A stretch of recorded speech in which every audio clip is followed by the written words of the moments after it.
We missed that cyclone by this much. So me and my cousin Monu decided to go to Pondicherry. It was quite cloudy when we landed, considering the forecast of heavy rains and thunder. First of all, we dared to plan a trip in spite of, and then this forecast. I guess we were desperate to travel. A bus would have been cheaper, but we took a cab because I've taken a drive from Chennai to Pondicherry before and I knew it is mesmerizing. But this rainy weather made it even better.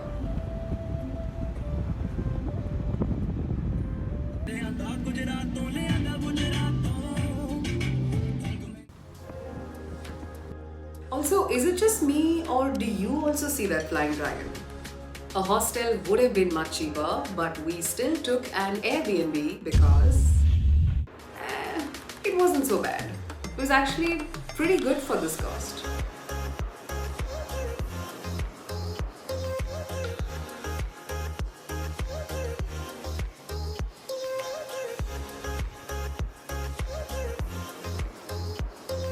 This is how Pondicherry looks.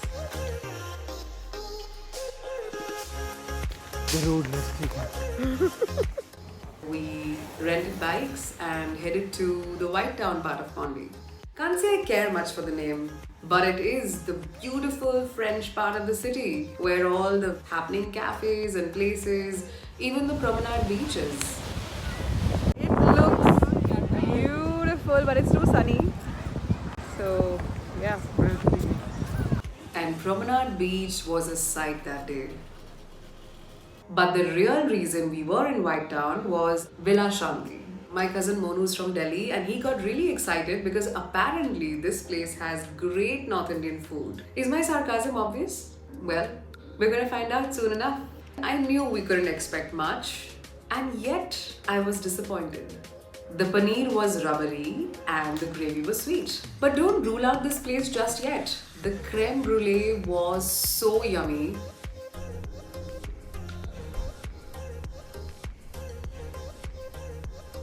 The next day, we planned to go cycling around White Town. But then the forecast came true. Always take the forecast seriously, you guys. Always. Not only was it raining, but the cycle renting shops were also shut. I guess because. And the only place that was open at the time was Baker Street. And it is absolutely worth the hype.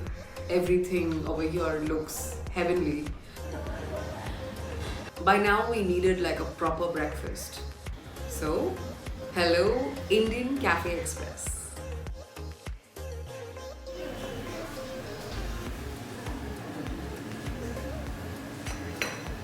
That was actually chai. Their breakfast was alright. But what took me by surprise was their French toast. So good. To be honest, there wasn't much to do because of. So we headed back to the Airbnb, chilled out until lunchtime, and then headed to another place. Coromandel Cafe, another highly recommended place. And quite the fancy place.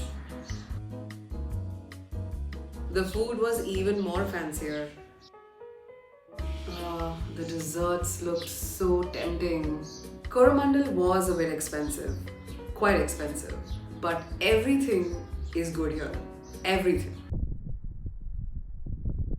The promenade was much more pleasant by now.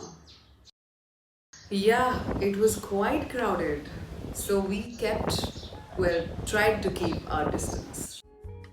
Our breakfast next day was at Cafe des Arts, another highly recommended place. This is definitely the kind of place I could hang out for hours at.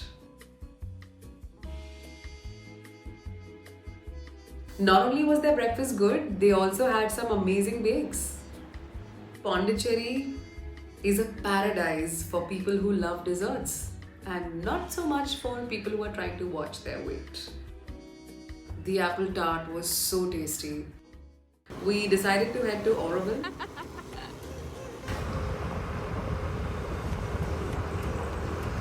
So I'd come to Oroville about 6 years back to do a theatre workshop at this place called Adi. My time here really transformed me. It was nice to revisit this place. By now, we got hungry for lunch. The one place you have to go to is Tantos. The pizzas here are lip-smackingly delicious. And skip the fries though. We rode around Oroville a bit more, just couldn't get enough of the place. And the weather got quite chilly. Now, this last place we went to is one of the best cafes I've been to in a while, and that's not just in Pondicherry.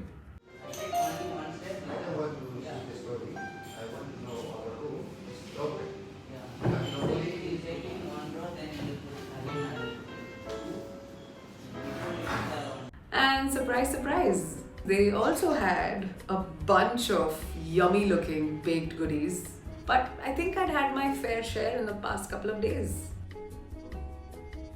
And quite frankly, I was more intrigued by their coffee collection. You want to make a TV program? And the coffee was perfect. To think that this place is so underrated online. And just like that, it was time to say goodbye. Oh, before I go, I need to tell you a few things in case you're planning to go to Pondicherry soon. Cafe Artica is permanently shut.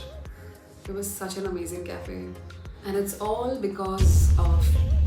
I personally felt Cafe Ecstasy's pizza is overrated.